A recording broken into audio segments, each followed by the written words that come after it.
Daily Bible reading, Hebrews chapter 10, verses 19 through 39. So, brothers, we have confidence to use the way into the holiest place opened by the blood of Yeshua. He inaugurated it for us as a new and living way through the Paraket, by means of his flesh. We also have a great Kohen over God's household.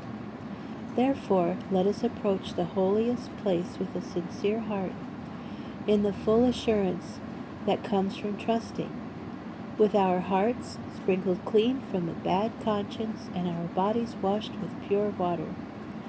Let us continue holding fast to the hope we acknowledge, without wavering, for the one who made the promise is trustworthy. And let us keep paying attention to one another, in order to spur each other on in love and good deeds, not neglecting our own congregational meetings, as some have made a practice of doing, but rather encouraging each other. And let us do this all the more as you see the day approaching. For if we deliberately continue to sin after receiving the knowledge of the truth, there no longer remains a sacrifice for sins, but only the terrifying prospect of judgment, of raging fire that will consume the enemies.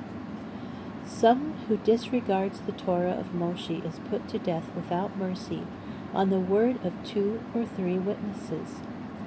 Think how much worse will be the punishment deserved by someone who has trampled underfoot the Son of God, who has treated as something common the blood of the covenant, which made him holy, and who has insulted the Spirit, giver of God's grace.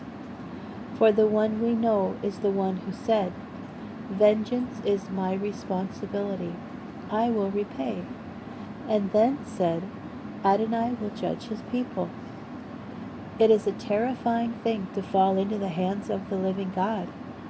But remember the earlier days, when, after you had received the light, you endured a hard struggle with sufferings.